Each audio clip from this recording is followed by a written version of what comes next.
Everyone thinks the Black Templars are the edgiest guys in 40K, but they're absolutely wrong. That title belongs to a legion of bootleg Batmans, known as the Night Lords. While the rest of the galaxy fights for honor, religion, or the Chaos Gods, the Night Lords are out here committing galactic atrocities just because they think it's fun. They don't care about a fair fight, and will absolutely punch you in the nuts to win. But they play the bad guys to scare enemies into surrendering so they can avoid less bloodshed. However, they do eventually roleplay too hard and actually become bad. As a result, they are arguably the only true villains in the 40K universe. But how did they get there? So, the genetic history of the 8th Legion doesn't actually begin in the stars, but in the depths of ancient Terra. Big E legitimately recruited the descendants of criminals. Even the techno-barbarians were scared of pre-unification. Anyway, these dudes had been living down there so long, they basically became Gollum, literally. They were famously pale, with sensitive vision adapted to the darkness. As a result, these traits would be amplified in their gene seed, which was incredibly stable. Despite their stable gene seed, the recruits themselves were mentally unstable due to their upbringing. Because they've lived so long in the prisons where survival was the only law, they were desensitized to violence. They had no concept of a fair fight, and there was no honor code. It was killed or be killed. If they had to shank you while you were sleeping, that's what would happen.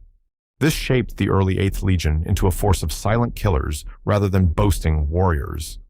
They did not seek glory. They sought the elimination of the threat. They were the children of the night, and they brought the Emperor's peace to those who refused to kneel.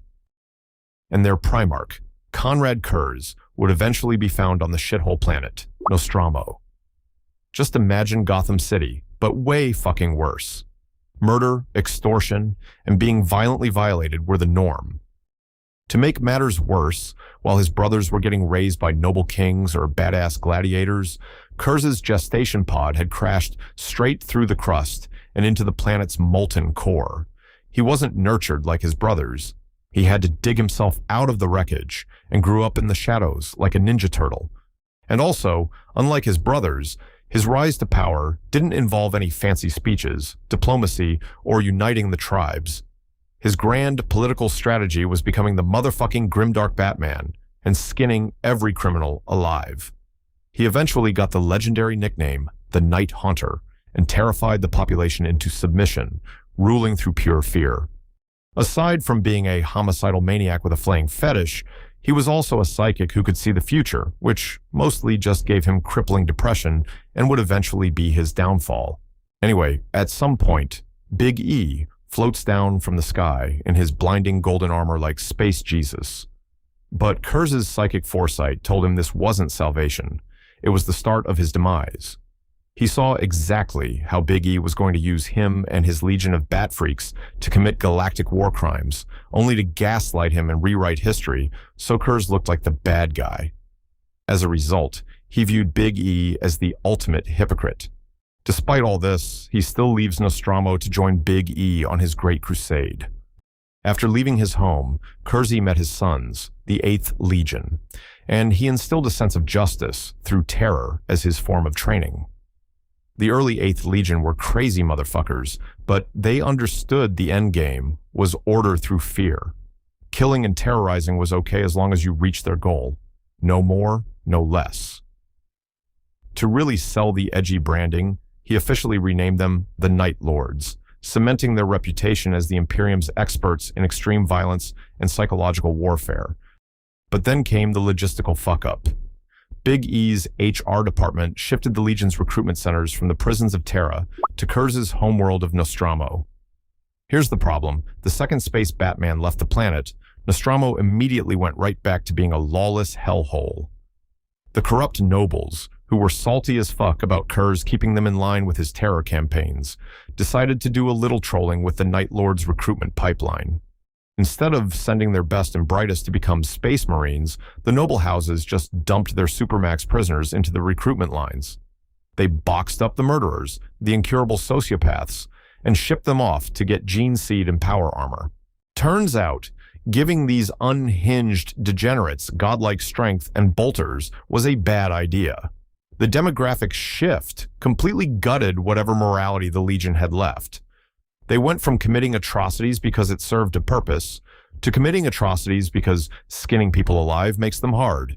This total collapse in quality control doomed the Night Lords to eventually become irredeemable. And irredeemable they became, especially on the battlefield. They developed a combat doctrine that was unique among the legions. While the World Eaters sought to slaughter, and the Ultramarines sought to conquer, the Night Lords sought to break. They didn't want to beat you. They wanted to break your fucking mind through psychological warfare. Their invasion would begin with hacking your planetary Wi-Fi. They would hijack every channel and blast a continuous 24/7 loop of agonizing screams, threats, and torture noises just to completely erode the population's sanity. Then, they'd infiltrate the planet, blow up the water supply, and destroy the power grid, because fighting with the lights is for losers. While the population were stumbling around in the dark, the Night Lords would then kill their leaders and display them as a warning. Once the entire planet was hyperventilating in a corner, the Legion would finally strike. But here's the funniest part about the Night Lords. For all their terrifying, edgy aesthetics, they were the biggest pussies in an open fight. Honor was a joke to them. If you challenged a Night Lord to a fair duel, he would kick you in the nuts and run away to call in an artillery strike. All of this tension eventually reached a breaking point. With his brothers shunning him and his own brain feeding him visions of the Horus Heresy, Curze literally goes insane. He mentally snaps and nearly kills Rogel Dorn. Knowing he's in deep shit, Konrad runs away back to his homeworld of Nostromo, hoping to sulk in peace. But he returned to a surprise. You see, the moment he left his home, the corrupt nobles undid all the hard work he had done to lower the crime rate. The planet had effectively reverted back to a shithole. Filled with rage, he said screw it, and blew up the planet. Now homeless, but still heavily armed, he and the Night Lord said, fuck the Emperor, and go completely rogue against the Imperium. When Horus finally declared his rebellion, the Night Lords were among the first to join him. It should be noted that, unlike the other legions who became traitors, they didn't fall to chaos. They didn't sell their souls to them for tentacles or magic powers. Nah, they joined up purely because they fucking hated Big E. To this day, they remain the galaxy's only true renegade faction, and most of them even actively hate chaos. Anyway, during the Heresy, Horus gives them one job: distract the Dark Angels. Basically, keep the Imperium's other violent and emo chapter busy. But the new Night Lords knew that if they tried to square up 1 versus 1 against the First Legion, they would lose. So, they embraced pure pussy energy. Instead of fighting fair, they ran around ganking defenseless sectors just to force the Dark Angels to spread out. But eventually, karma catches up. The Night Lords walk into a massive trap and take an L. Curze even ends up dueling the Lion, and loses as well. After the Horus Heresy, Konrad Curze and the Night Lords ran away and built a fortress out of living flesh and bone. Curze remained there until his death at the hands of an Imperial assassin.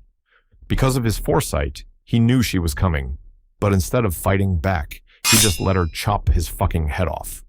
He wanted to prove that the Emperor was a hypocritical tyrant who also used murder to enforce order, making his death the ultimate "I told you so." Following his death, the Legion shattered into scattered warbands. While some fell to chaos, a defining trait of the Night Lords is their utter hate for chaos. Despite operating from the Eye of Terror, most view the Chaos Gods as a crutch for weak-ass bitches and reject both mutation and demonic possession. They prefer the old ways, using terror as a tool, and fight purely for self-interest and the sheer joy of inflicting pain. They remain truly evil. Now, if you thought the Night Lords were crazy, check out the actual maniacs of the Imperium, the Black Templars. Click the video here to watch. Also, don't forget to like and subscribe.